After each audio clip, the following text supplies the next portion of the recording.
இயேசு கிறிஸ்துவின் இனிய நாமத்தில் உங்கள் அனைவருக்கும் என் அன்பின் வாழ்த்துக்கள். மீண்டும் இந்த நிகழ்ச்சி மூலமாக உங்களை சந்திப்பதில் மிகவும் சந்தோஷப்படுகிறேன். இன்னைக்கு பார்க்க போற தலைப்பு என்னன்னா, தேவனை வெறுப்பது யார்? த ஹேட்ரட்னஸ். யாரெல்லாம் தேவனை வெறுக்கிறாங்கன்ட்டு நம்ம அங்கே பார்க்க போறோம்.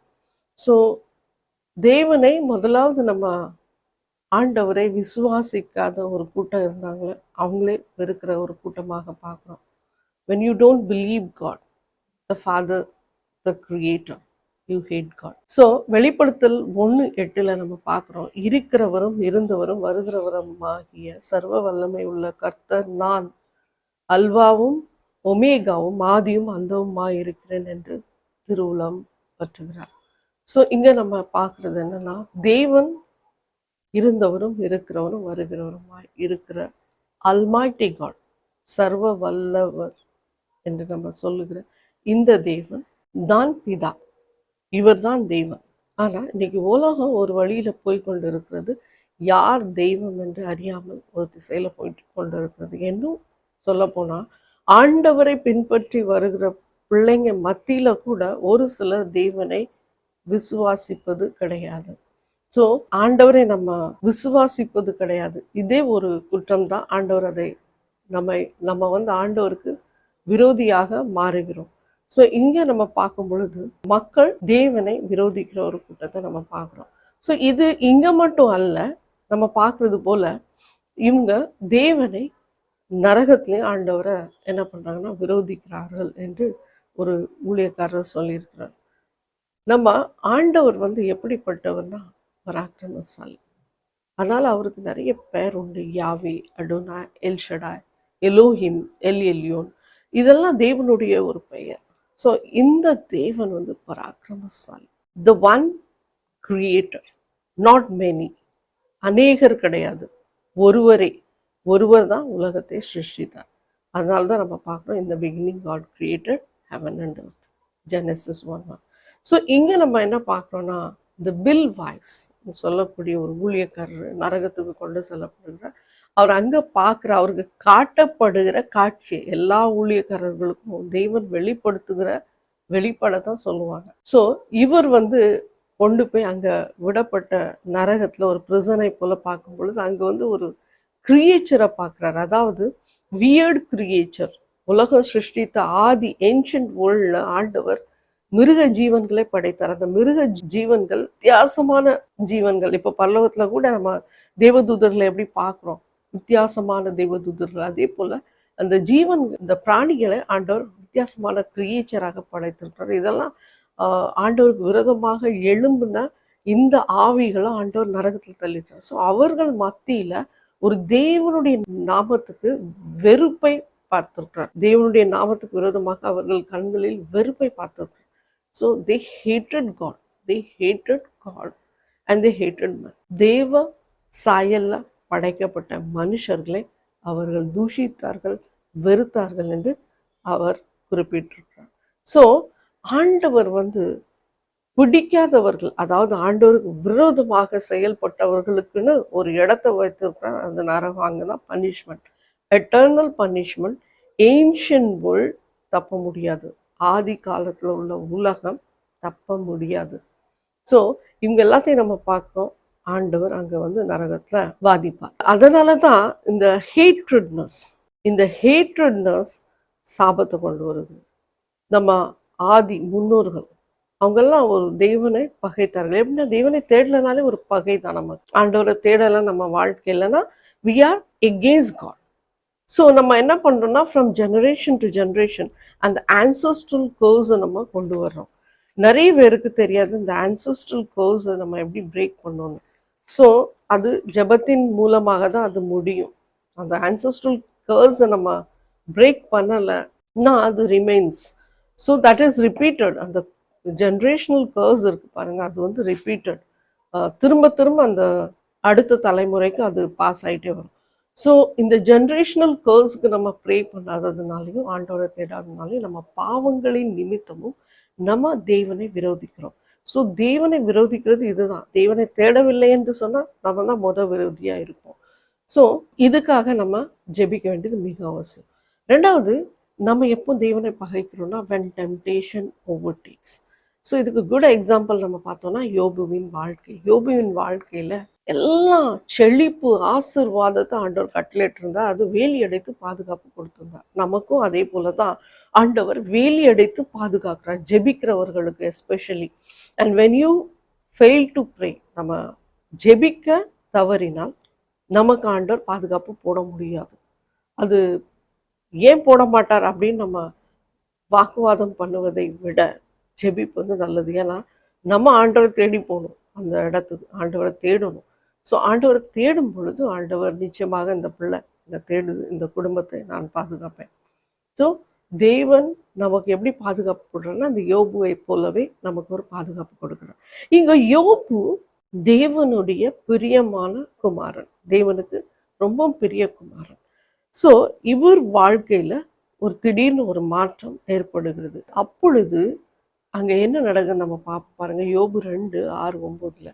அப்பொழுது கர்த்தர் சாத்தானை நோக்கி, இதோ அவன் உன் கையில் இருக்கிறான், ஆகிலும் அவன் பிராணனை மாத்திரம் தப்ப விடு என்றார். அலமோதுகிற ஆவி, இது ஒரு ஆவி, ஸ்பிரிட் ஆஃப் சேட்டன். இந்த ஆவி என்ன பண்ணுதுன்னா, இதுதான் ஏன்ஷியன்ட் சர்பன்ட், சேட்டன் நீங்க சொல்லலாம், சர்பன்னு சொல்லலாம், பிசாசுன்னு சொல்லலாம். இந்த ஆவிகள் அலமோதுற வேலை தான், அங்கே இங்கேயும் அலைந்து திரிகிற ஆவிகள் தான். ஏன்னா சாத்தான்ட்டு ஆண்டவர் கேட்கும்போது அவன் தான் சொல்றான். ஸோ இந்த ஆவிகள் மனுஷனுக்குள்ளாக இருக்கும்போதும் அலக்கடிக்குது, வெளியே இருந்தும் மனுஷங்களை கன்ஃபியூஷன் ஸ்பிரிட் இருக்கு, உங்களுக்கு நிறைய கன்ஃபியூஷன்ஸ் இருக்கு. அப்போ அந்த ஆவிகள் உங்கள் மத்தியில் ஒர்க் பண்ணுதுன்னு அர்த்தம். நிறைய ஒரு காம்ப்ளிகேஷன்ஸ், அதே போல் உங்களுக்கு ஸ்டெபிலிட்டி இல்லை, ஒரு மைண்ட் ஸ்டெபிலிட்டி இல்லை. ஸோ இது இப்படிப்பட்ட ஆவிகள் தான் அங்கே மக்களை அலக்கடிக்குது. இதை நம்ம மறந்துடுறோம். இங்க 7வது வசனத்தை பாருங்க, யோபு 2:7. அப்பொழுது சாத்தான் கர்த்தருடைய சன்னதியை விட்டு புறப்பட்டு யோபின் உள்ளங்கால் தொடங்கி அவர் உச்சந்தலை மட்டும் கொடிய பருக்களாய் அவனை பாதித்தான். இது கொடூரமான கொப்பளங்கள் இருக்குமா இல்லாட்டு கேன்சரா இருக்குமான்னு தெரியாது. ஆனா கொடூரமான வியாதிகளை கொடுத்து வாதிக்க அவன் பெர்மிஷன் ஆண்டவர்கிட்ட வாங்கிட்டு வந்துதான் யோபுவை அட்டாக் பண்றான். ஸோ அந்த அளவுக்கு கொப்பளங்கள் தென்பட்டது. 8வது வசனத்துல அவன் ஒரு ஓட்டை எடுத்து தன்னை சுரண்டி கொண்டு சாம்பலில் உட்கார்ந்தான். சாம்பல்ல இப்போ உட்கார்றாரு பாருங்க. அந்த காலத்துலலாம் அப்படிதான், ரொம்ப துக்கம் அடைஞ்சாங்கன்னா சாம்பல்ல உட்காருவாங்க, ஜன்னல் வஸ்திரத்தை போடுவாங்க.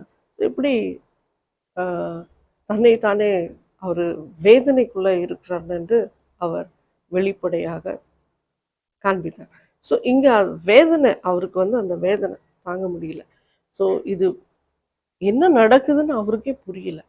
9வது வசனத்தில் பாருங்க, அப்பொழுது அவன் மனைவி அவனை பார்த்து, நீர் இன்னும் உம்முடைய உத்தமத்தில் உறுதியா இருக்கிறீரோ, தேவனை தூஷித்து ஜீவனை விடும் என்றார். பாருங்க, இப்படிதான் மனைவி நல்ல மனைவியா இருந்தால் என்ன சொல்லுவாங்க, ப்ரேயர் பண்ணுங்கன்னு சொல்லணும். ஒரு கஷ்டமோ ஒரு தொல்லையோ ஒரு உபத்திரமோ வரும்பொழுது 2 பேர், ஹஸ்பண்ட் அண்ட் ஒய்ஃப் 2 பேர் இருக்கும்போது வீட்டில் ஒருத்தராவது ப்ரேயரில் இருக்கும். மற்றவங்க என்ன ஆலோசனை கொடுக்கணும்னா, ஐயோ இதாயிருமா அதாயிருமா அவ்வளோதான் காலி. இந்த ஒரு நெகட்டிவ் வாய்ஸ் நம்ம மவுத்லேருந்து வரக்கூடாது, வாயிலேருந்து வரக்கூடாது. ஸோ நம்ம என்ன சொல்லணும்னா ஒரு பாசிட்டிவ் ஸ்பீச்சை தான் கொடுக்கணும். இங்கே யோபு மனைவி பாருங்க, எவ்வளோ நெகட்டிவிசம், ஹேட்ரட்னஸ் கூட அவளுக்கு வந்துட்டு, ஏன்னா ஆண்டவர் டெம்ப்ட் பண்ணதுனால. ஸோ அங்கே அவன் என்ன சொல்றான், கர்ஸ் காட் அண்ட் டை, தேவனை தூஷித்து உன் ஜீவனை விடு என்று சொல்றான். ஸோ இப்படிப்பட்ட சோதனையில கடந்து செல்லும் போது இங்க யோபுவின் மனைவி ஆண்டவருடைய நாமத்தை தூஷிக்க அவள் இருக்கிறதை நம்ம பார்க்குறோம். She had a hatred spirit, blamed God, hated God. If Job would have listened to her, ஒருவேளை அவர் அவளுடைய சொல்லை கேட்டிருந்தார், ஒருவேளை யோபு மனைவியின் பேச்சை கேட்டிருந்தாருன்னா இந்த ரெட்டிப்பான ஆசீர்வாதம் வந்திருக்கிறது. அதே போல் அவர் ஒரு சாட்சியா இருந்திருக்க மாட்டார், உத்தமத்தை காத்து கொண்டார். எப்படிப்பட்ட சோதனையும் வெல்லுகிற ஒரு விசுவாசத்தின் அதிகாரம் அவருக்குள்ளாக இருந்தது. ஸோ நமக்குள்ளாகவும் அப்படி இருக்கணும். ஆண்டவர் சோதனை கொடுக்கும் பொழுது நம்ம அதிகமாக விசுவாசிக்கணும். இப்போ நிறைய ஊழியக்காரங்க கூட நம்ம அப்படி பார்க்குறோம் பாருங்க. போலியோ பிஜோ பார்த்தோம், அவர் கூட தேவனுடைய நாமத்தை மகிமைப்படுத்தி நிறைய கூட்டங்கள் சேர்ந்தது. ஆனால் கடைசி காலத்தில் அவர் அதிகப்பட்டார். அதே போல் நம்ம பார்க்குறோம் ரெயின் ஹார்ட் பூங்கி, அவரு கூட நிறைய பயங்கரமான ஊழியம். ஆனால் கடைசி நாட்களில் அவருக்கே சுகத்தை அவரால் பெற முடியல. நம்ம பார்க்குறோம் கேத்ரின் குல்மன் அவங்க கூட ஆண்டவருடைய நாமத்தை மகிமைப்படுத்துகிறாங்க. ஆனால் கடைசி நாட்களில் நம்ம பார்க்குறோம் அவங்களால இந்த ஹார்ட் டிஸார்டர், ஸோ அந்த சிக்னஸில் அவங்க மறித்தாங்க. ஆனால் அவங்களால தற்பாதுகாப்பு கொடுக்க முடியல. ஏன் நான் சொல்ல வர்றேன்னா, ஆண்டவர் வந்து ஊழியக்காரர்களுக்கு கடைசி நாட்களில் கொடுக்கறது தான் ப்ரைஸ் பே பண்ண வேண்டியதாக இருக்கும். நமக்கு எப்படிப்பட்ட ஊழியமாக இருந்தாலும் கூட கடைசி நாட்களில் நம்ம அதை வேதனையை அனுபவித்து இந்த உலகத்தை விட்டு ஆண்டவரை கடைசி வரைக்கும் ஆண்டவர் நம்மளை சோதிப்போம். சோதனை எல்லா மனிதர்களுக்கும் உண்டு, நல்லவங்களுக்கும் உண்டு, கெட்டவங்களுக்கும் உண்டு, யாருக்கும் சோதனை வரும். ஆனால் அந்த சோதனையை சகித்து கொண்டு அதை தாண்டி வர்றோம். அதுதான் நம்ம பண்ணுற ஒரு கிரேட்டஸ்ட் அச்சீவ்மெண்ட் இன் ஆர் லைஃப். நம்ம அந்த சத்ருவின் போராட்டத்திலேருந்து வெளியே வரணும். ஏன்ஷியன் வேர்ல்டு வந்து தள்ளப்பட்டதுக்கு காரணம் வந்து என்னென்னா, இப்படிப்பட்ட ஆண்டவர் மேலே அவங்களுக்கு நம்பிக்கை இல்லை. அவங்க பாவத்தில் மிகவும் இருந்தாங்க, தேவனுக்கு விரோதமான செயல்பாடுகள், அதனால் ஆண்டவர் அவர்களை அழித்தார் என்று நம்ம பார்க்குறோம். ஸோ லூத் மனைவியை நம்ம பார்க்கலாம் ஒரு எக்ஸாம்பிளாக. காயினை பார்க்கலாம். ஆண்டவரை விட்டு, ஆண்டவருடைய சமூகத்தை விட்டு உலகத்தை பிரியப்படுத்துகிற பிள்ளைகளாக மாறிவிட்டார்கள். ஸோ ஆண்டவருக்குள்ளாக ஆண்டோடைய வார்த்தை இல்லை, ஆண்டோடைய வழியில் இல்லைன்னா நமக்கு இப்படிப்பட்ட ஒரு ஹேட்னஸ் வரும். இங்கே நம்ம மூணாவது பார்க்குறோம், வென் ஆண்டோடைய நம்ம கட்டளைகளை, நியாய பிரமாணங்களை நம்ம கை கொள்ளவில்லை என்று சொன்னால் ஆண்டவரை நம்ம பகைக்கிறோம் என்று அர்த்தம். இங்கே உபாகமம் 7:9-11 வரைக்கும் நம்ம பார்க்கும் பொழுது, ஆகையால் உன் தேவனாகிய கர்த்தரை தேவன் என்றும் தம்மில் அன்பு கூர்ந்து தமது கற்பனைகளை கை கொள்ளுகிறவர்களுக்கு அவர் 1000 தலைமுறை மட்டும் உடன்படிக்கையும் தயவையும் காக்கிற உண்மையுள்ள தேவன் என்றும், தம்மை பகைக்கிறவர்களுக்கு பிரத்யட்சமாய் பதிலளித்து அவர்களை அழிப்பார் என்று, தம்மை பகைக்கிறவர்களுக்கு அவர் தாமதியாமல் பிரத்யட்சமாய் பதிலளிப்பார் என்றும் நீ அறிய கடலாம். ஆகையால் நீ செய்யும்படி நான் இன்று உனக்கு கட்டளையிடுகிற கற்பனைகளையும் கட்டளைகளையும் நியாயங்களையும் கை கொள்வாயாக. ஸோ காட் இஸ் சேயிங், ஆண்டவருடைய நியாய பிரமாணத்தை நம்ம கட்டளைகளை ஃபாலோ பண்ணணும். பண்ணலைன்னா ஆண்டவர் நமக்கு அதுக்கு பதிலை தருவார். அவரை பகைக்கிறதுக்கு அதுதான் அர்த்தம் என்று இந்த உபாகமம் 7:10 நம்ம பார்க்குறோம். ஸோ ஆண்டவரை நம்ம ஏற்றுக்கொள்ளும் பொழுது நிச்சயமாக அவருடைய வார்த்தையை கை கொள்ளும். நிறைய பேருக்கு தெய்வ வார்த்தையினால பிடிக்காது. பெயருக்கு நம்ம கர்த்தருடைய பிள்ளைகளை போல தென்படுவோம், ஆனால் உள்ளுக்குள்ளே ஒரு மாற்றம் இல்லை, இருதயத்துக்குள்ளே மாற்றம் இல்லை, நம்ம பர்சனல் லைஃப்பில் ஒரு மாற்றமே இருக்காது. ஸோ இப்படிப்பட்ட கிறிஸ்தவர்களுக்கு ஆண்டவர் என்ன சொன்னோன்னா ஒரு வாய்ப்பை கொடுக்குறாரு. பட் ஹேட்ரட்னஸை நம்ம பார்க்குறோம். The hatredness forever that stays. ஏன்னா நம்ம ஆண்டவர் தேடவே இல்லைன்னா நமக்கே தெரியாது நம்ம ஆண்டவரை விரோதிக்கிறோம், பகைக்கிறோம் என்று நமக்கே அது தெரியாமல் போகும். அடுத்தது நம்ம என்ன பார்க்குறோன்னா, the people who follow delusion spirit, false spirit, spirit of antichrist. எப்படின்னா, உலகம் இப்போ கிறிஸ்தவர்களே நம்ம பார்த்தோம்னா நிறைய டினாமினேஷன் ஸ்ப்ரெட் ஆயிருக்கு. அதுலேயும் அக்கல்டிசம் உள்ள வந்துட்டு நிறைய சபை வந்து பின்வாங்கி போயிருக்குது. நிறைய சபை வந்து தேவனுடைய நாமத்துக்கு பதிலாக வேற எதையோ மகிமைப்படுத்தி கொண்டு இருக்கிறத நம்ம பார்க்குறோம். ஸோ பிதா குமாரன் பரிசுத்த ஆவியை விசுவாசிக்காதவங்க, மறுதளிக்கிறவங்க, நான் தான் கடவுள் என்று சொல்லுறவங்க, தயவுசெய்து இந்த டாக்ட்ரினோ இந்த இதுலேயும் நீங்கள் ஃபாலோ பண்ணுறீங்க, இல்லை இதில் ஃபால் பேக் ஆகிருக்கீங்கன்னா அங்கேருந்து வெளியே வந்துருங்க. ஏன்னா நம்ம இங்கே பார்க்குறோம், பவுல் சொல்கிறாரு, beloved do not believe every spirit but test the spirits whether they are of God because many false prophets have gone out into the world. பிரியமானவர்களே, உலகத்தில் அநேக கள்ள தீர்க்கதரிசிகள் தோன்றியிருப்பதினால் நீங்கள் எல்லா ஆவிகளையும் நம்பாமல் அந்த ஆவிகள் தேவனால் உண்டானவைகளோ என்று சோதித்தறியுங்கள். இப்போ நீங்களே சோதிக்கணும். உங்களுக்கு தெரியல, டிசர்ன் பண்ண தெரியல எது நல்லது எது கெட்டது, அப்போ நீங்கள் அந்த வலையில் சிக்கி கொள்வீங்க. நீங்கள் அதை பற்றி அறியணும்னா நல்லா ஜெபிக்கணும், ஆண்டவரை கேட்கணும், அப்பா எனக்கு அந்த பகுத்தறிவு, விஸ்டம் கொடுங்க, அந்த ஸ்பிரிச்சுவல் விஸ்டம் அண்ட் அண்டர்ஸ்டாண்டிங் எனக்கு கொடுங்கன்னு கேட்கணும். தேவ ஆவியை நீங்கள் எதினாலே அறியலாம் என்றால், மாம்சத்தில் வந்த இயேசு கிறிஸ்துவை அறிக்கை பண்ணுகிற எந்த ஆவியும் தேவனால் உண்டாயிருக்கிறது. மாம்சத்தில் வந்த இயேசு கிறிஸ்துவை அறிக்கை பண்ணாத எந்த ஆவியும் தேவனால் உண்டானதல்ல. வரும் என்று நீங்கள் கேள்விப்பட்ட அந்தி கிறிஸ்துவனுடைய ஆவி அதுவே, அது எப்பொழுதும் உலகத்தில் இருக்கிறது. நம்ம என்ன பார்க்குறோம்? தேவ ஆவியை நம்ம ஏசப்பா வந்து மாம்சத்துல தென்பட்டார் என்று நம்ம அறிக்கை செய்யலைன்னா the spirit of antichrist definitely இருக்கு. ஸோ இங்க வந்து இதை நம்ம ஏற்றுக்கொள்ளணும். ஏசப்பா பிதாவின் இடத்துல வந்தது நம்ம ஏற்றுக்கொள்ளணும். எனக்கு இந்த அந்தி கிறிஸ்து ஆவி இது வந்து உலக அளவுல போய்கொண்டு இருக்கிறத நம்ம இன்னைக்கு யூடியூப் இன்டர்நெட்ல நீங்க பார்க்கலாம், நிறைய பார்க்கலாம். இப்படிப்பட்டவர்கள் நிறைய எழும்பி இருக்காங்க, எழும்பி போயிட்டாங்க.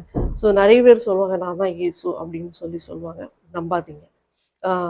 ஏசப்பாவை போல நான் வந்திருக்கிறேன், ஏசப்பாவை தான் நான் ரெண்டாவது வந்திருக்கிறேன். ஏன்னா ஒரு முறை நான் இப்போ ஒரு ரீசன்ட்லி ஒரு சகோதரியை சந்திக்கும் போது என்ன சொன்னாங்கன்னா, ஷி டோல்ட் மீ தட் அவங்க வந்து இந்த சர்ச் ஆஃப் காட் சபைக்கு போகிறாங்கன்னு சொல்லி. ஸோ யார் அப்படின்னா அம்மா அப்பா, ஹிந்தியில் சொன்னாங்க மாதா பிதா சர்ச் அப்படின்னு. அம்மா அப்பா சபைக்கு நீங்கள் போகிறீங்களா? அது என்ன சபை? நான் இது வரைக்கும் கேள்விப்படவே இல்லைன்னு நான் எனக்கு ரொம்ப ஆச்சரியமாயிட்டு. ஸோ அப்போ அவங்க என்ன சொல்கிறாங்கன்னா, அவங்க போகிற அந்த சபையில் அந்த சகோதரி வந்து மக்களிடம் சொல்கிறது என்னன்னா மதர் ஆஃப் காட். ஸோ இவங்களும் கிறிஸ்டியன் தான், கிறிஸ்டியன் தான் சொல்கிறாங்க. பிதாவின் நியாயப்பிரமாணங்களை கை கொள்கிறாங்க, குமாரனை மறுதளிக்கிற ஒரு கூட்டம்.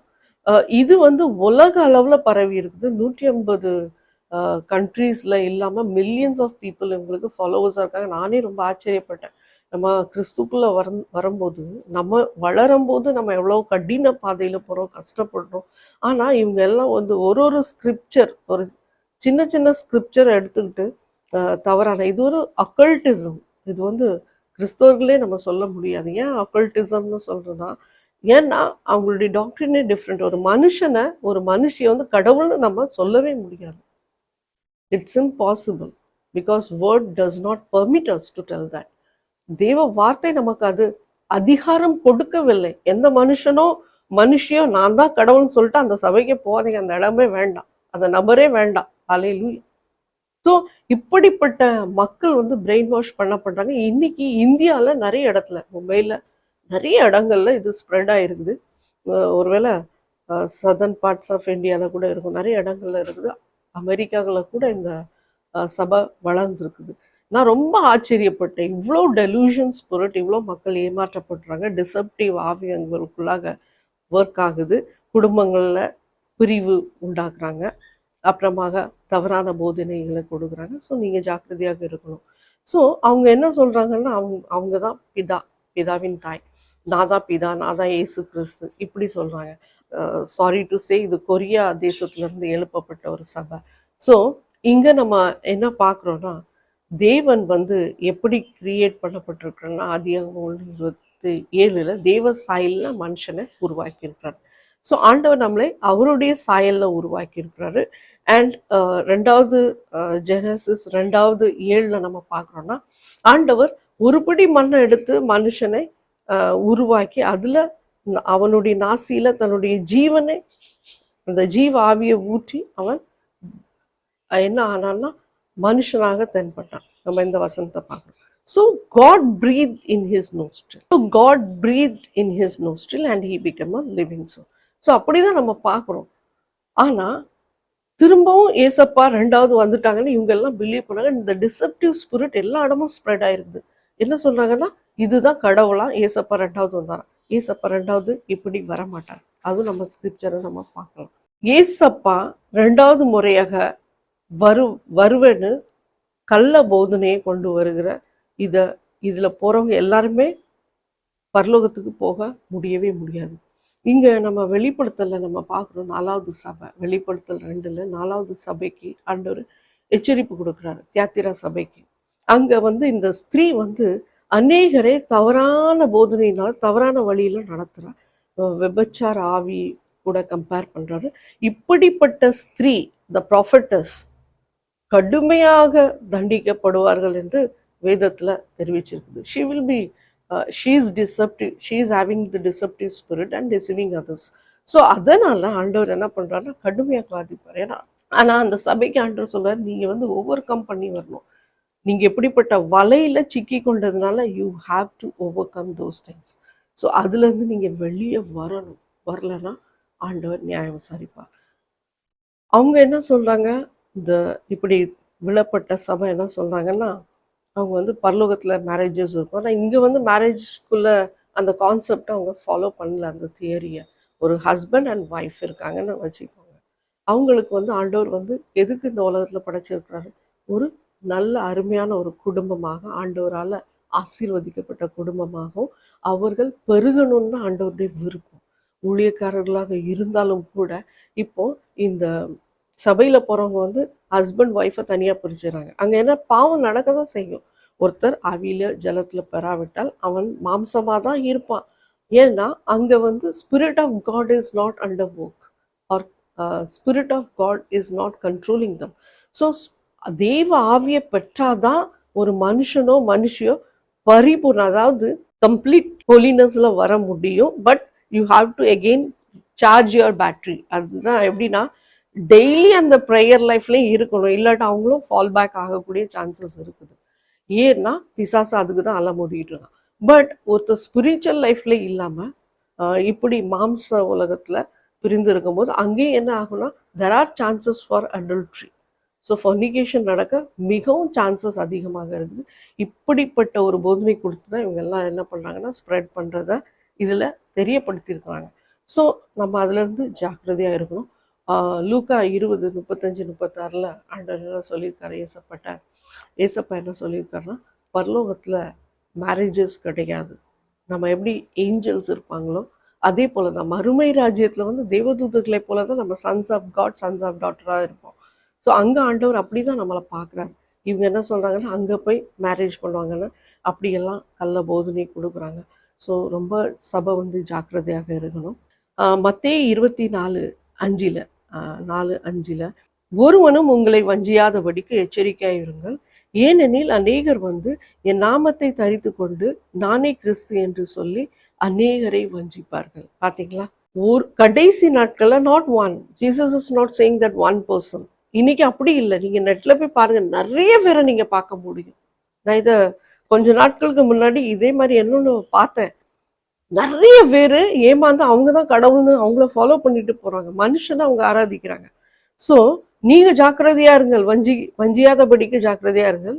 அநேகர், அநேகர், நாட் ஒன், மெனி, அநேகர் என் நாமத்தை தரித்து கொண்டு நானே கிறிஸ்து என்று சொல்லி எழும்புவார்கள்.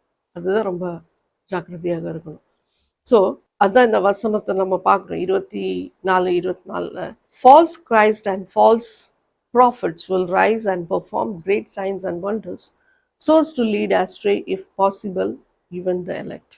அப்போ அநேக கள்ள தீர்க்கதரிசிகள், கள்ள போதகர்கள், கள்ள கிறிஸ்துகள் எழும்பி நான் தான் கிறிஸ்து, நான் தான் உண்மையிலே அப்படின்ட்டு அற்புத அடையாளம் கூட செய்ய வாய்ப்பு உண்டு. ஸோ தேவ பிள்ளைகள் நம்ம என்ன பண்ணணும்? ஜாக்கிரதையாக இருக்கணும். அதுதான் ஆண்டவர் மத்தேயு 24:26 சொல்றாரு. If they say to you, look, he is in the wilderness, do not go out. If they say he is in the inner rooms, do not believe it. அதுதான் சொல்றாருல, தெளிவா சொல்லிட்டாரு. வெளியே இருக்கிறாரு, இங்க ஏசப்பா நான் அங்க பார்த்தேன், இங்க பார்த்தேன், வீட்டில் இருக்காரு, அறையில இருக்காரு, உள்ள இருக்காரு, வெளியே இருக்காருன்னு சொன்னா நம்பாதீங்க.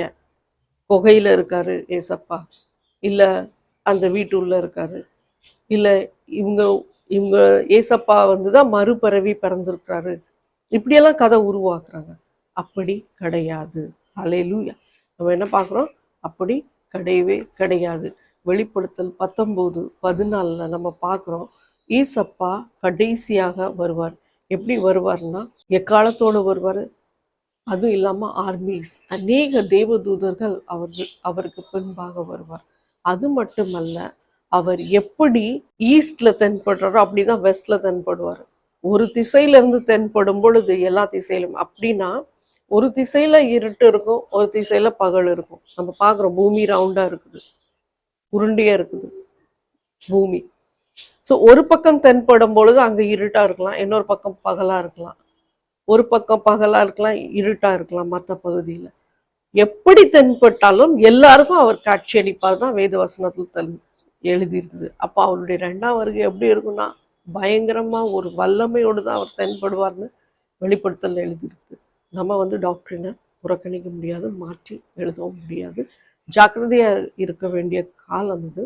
அதனால் நம்ம என்ன பண்ணணும்னா, ஆண்டவருக்குள்ளாக ஆண்டவருடைய வசனத்தை அதிகமாக படிக்கும்போது தான் நமக்கு தெரியுது எது நன்மை, எது கெட்டது, எது ஆண்டவர் நம்மகிட்ட பேசுகிறாரு, எது நம்ம செய்யக்கூடாதுன்று. ஸோ இந்த கடைசி நாட்களில் நம்ம ஆண்டவருக்கு நம்மை ஒப்பு கொடுப்போம். நீங்கள் ஜாக்கிரதையாக இருங்க, நல்லா சபைக்கு போங்க, நல்லா ப்ரேயர் பண்ணுங்க, ஆண்டோடைய பிள்ளைகளாக இருங்க. நான் உங்களுக்காக ஜெபிக்க போகிறேன். தகப்பனே, இதை பார்த்து கொண்டிருக்கிற ஒவ்வொருவருக்கும் அப்பா நீர் இறங்குவீராக. அப்பா ஒவ்வொருவருக்கும் தென்படுவீராக உங்களுடைய வார்த்தையின் மூலமாக ஆண்டவர்.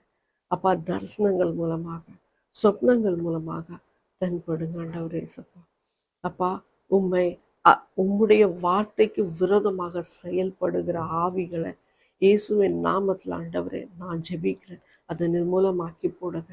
சபைக்குள்ளாக வராதபடி சபையை காத்து கொள்ளுங்க. அப்பா ஓனாய் சபையில் ஆடுகளை பிரித்துட்டு போகிறது போல இராதபடிக்கு அப்பா உம்முடைய பாதுகாப்பில் அப்பா ஆடுகள் இருக்க உதவி செய்யுங்க அப்பா தகப்பனே. அப்பா நீர் அந்த ஒன்று தொலைந்து போன அந்த ஆட்டை தேடி போனீரப்பா. அதே போல இன்றும் உம்முடைய தாகம் ஆத்துமாக்கள். நான் ஜெபிப்பேன் ஆண்டவர். இதை பார்த்து கொண்டு இருக்கிறவர்கள் ஒருவேளை இப்படிப்பட்ட சபைக்கு போகிறாங்களோ, இல்லை கள்ள போதனை சபையில் இருக்கிறாங்களோ, இல்லை அறியாத தேவனே தேவனுடைய வார்த்தை தெளிவாக சொல்லி கொடுக்காத சபையில் இருக்கிறாங்களோ, அப்பா தகப்பனே நல்ல ஞானத்தை கொடுங்க, அறிவை கொடுங்க ஆண்டவரே. அப்பா அவங்களுடைய ஆவியை ஊற்றுங்க ஆண்டவரே. அவர்களுக்கு பலப்படுத்துங்க ஆண்டவரே. அவர்களுக்கு பாதுகாப்பு கொடுங்க ஆண்டவரே. யாரெல்லாம் இப்படி சிக்கி கொண்டு இருக்கிறாங்களோ தவறான இடங்கள்ல, தவறான அப்பா கல்ட் வர்ஷிப்பில், அதுலேருந்து அவர்களை வெளியே விடுதலை செய்து கொண்டு வாங்க. பிள்ளைங்க இருக்கலாம், பெரியோர் இருக்கலாம், முதியோர் இருக்கலாம். அப்பா தகப்பனே உம்முடைய வார்த்தையிலே நிலைத்திருந்த பிள்ளைங்க பின்மாறி போயிருக்கலாம், பின்வாங்கி போயிருக்கலாம். அவர்கள் மத்தியில் நீர் அசைவாடுவீராக. வழியே இல்லை மாட்டிக்கொண்டேன்னு நினைக்கிற சபைகளுக்கு பெரிய விடுதலை கொடுப்பீராக ஆண்டவரே. பெரிய காரியங்களை செய்யுங்க இந்த கடைசி நாட்களில். அப்பா உங்களுடைய சபைக்கு ஒரு பலத்தை பாதுகாப்பு கொடுங்க. எல்லாரையும் உங்களுடைய கரத்தில் ஒப்பு கொடுங்க. In Jesus name I pray. Amen. கர்த்தர் உங்களை ஆசீர்வதிப்பாராக. God plus.